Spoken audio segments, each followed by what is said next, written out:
Good morning. This is Phil Hartman with PH Fabrication, Horton Race Cars. Just wanted to give you guys a weekly shop update. I do want to apologize because I'm probably a few days to closer to a week behind on this shop update. The past 2 weeks have been really busy here at the shop. It's almost been like playing musical chairs with projects, getting projects in, getting them out, and just kind of my scheduling this past week and a half has probably been a little bit more chaotic than I would have liked, but so far things have been able to move in and out. Earlier this week we had Chris Becker's Street Outlaw car in the shop, doing some turbo piping on it. Once that left yesterday morning, a Top Fuel car came in, and NHRA mandated new front half updates. So we were able to get that car updated yesterday, and he actually took off last night on his way to Tampa, and they'll run at the Gator Nationals down in Gainesville, Florida. And then yesterday afternoon, Hawks Motorsports brought in this 68 Camaro, and we're going to put a 3-point roll bar in it, kind of like they did back in the day with the old school look. So we're going to do that. And then you can see the Chevy Malibu is still over there. Just kind of set it off to the side for right now. The customer's not in a big rush for it, but it's a nice project to have in the shop where I'm able to get other projects in and out and keep everyone busy no matter what project they're working on. So we'll go over the Chevy Camaro here, and then go on to Chevy Malibu, and then we'll go over and talk about the front engine dragster and the land speed cars in the far back third bay, and we'll go over that a little bit. But on the Chevy Camaro here, it's a beautiful car. Basically bone stock, except for the engine. It's got a Holley fuel injection system on it. Now, all we're going to do is basically put a 3-point roll bar in it. You can see we got the back seat out already. And this way we can take the 3-point roll bar in the third leg that comes down from behind, and it'll actually fit right there between the seat cushions. So in theory, a customer can have this car with their back seat and then put the 3-point roll bar in it, and everything will mount up without any modifications to their seat or a rear seat delete, any of that. They're able to run the rear seat. So hopefully have that knocked out this afternoon. Now the roll bar material we're using is a material called Docol, and it's a little bit stronger than chromoly. Weld's a little bit cleaner than chromoly, but most race car guys will still use chromoly, but Docol is something new that's kind of come out and really kind of taken some popularity over the past few years. Really clean material and pretty easy to work with.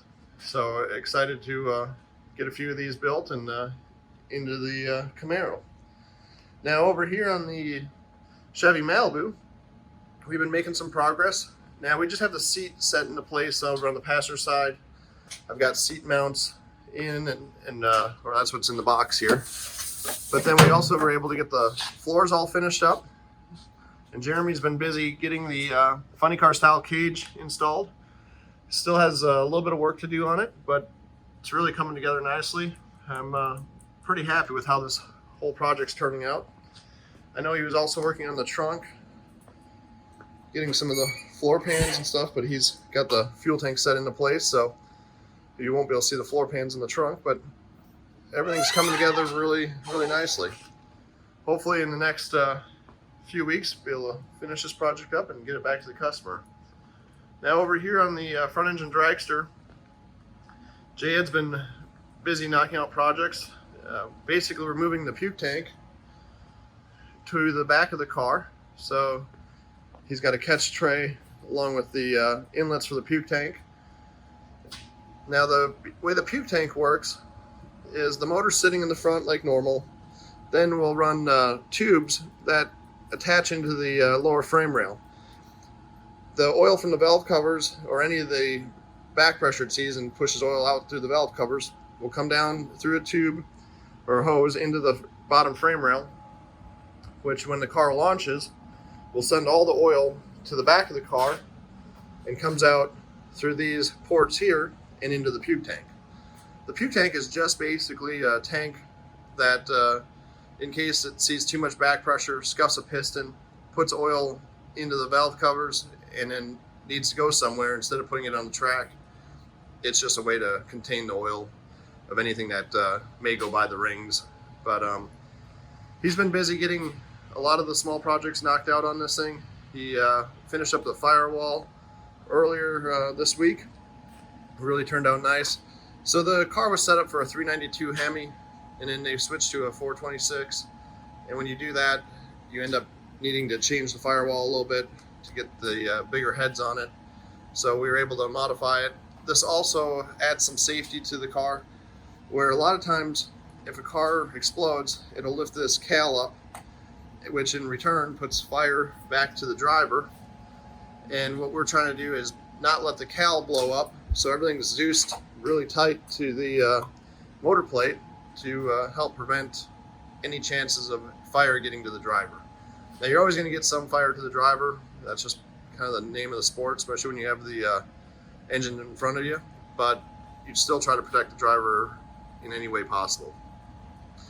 So looking forward to the progress on this car, and we still have a lot of work to do, especially with the body panels, but Jayed's been doing a great job getting things knocked out on it, and really appreciate both my guys. Jayed and Jeremy have been a big help this week, and basically every week in the shop they've been a big help on getting things in and out. Now over here on the land speed car, we got everything back from powder coat and anodizing, and the chassis is fully powder coated and really looks nice. Pretty happy with how this turned out. Now you can see we got a lot of work to do getting this thing assembled. Up here we've got all our anodizing back, and Buckeye Anodizing up in Kings Mountain, North Carolina, did a great job. Basically, I got to wipe some pledge on them, on the panels, and when you wipe pledge on it, it will bring the really make it shine and bring the black luster out, and really almost make it like a gloss black. So I'll have to put some pledge on it and bring those panels right around. Now over here you can see we got the canopy assembled, and that turned out really nice. Tinsley Custom Coatings did the canopy for me, along with a lot of the engine parts and tubing. He also did the rims, which turned out really nice. But that is going to be my week, is going to be finishing up and assembling the land speed car. On Saturday, I've got Chris from ISP coming down, and he's going to pour a formed seat for the driver, and along with getting all the measurements he needs for the head shield padding and a little padding that's going to be inside the driver's compartment also. So looking forward to having him come down on Saturday, and we'll hopefully have this car finish up Saturday. That's my plan, but we'll see if we can make it all happen. Well, that is it for my weekly shop update. I hope you guys have a great rest of the week, and I do apologize for the late video. Hope you're doing well, and I'll talk to you later.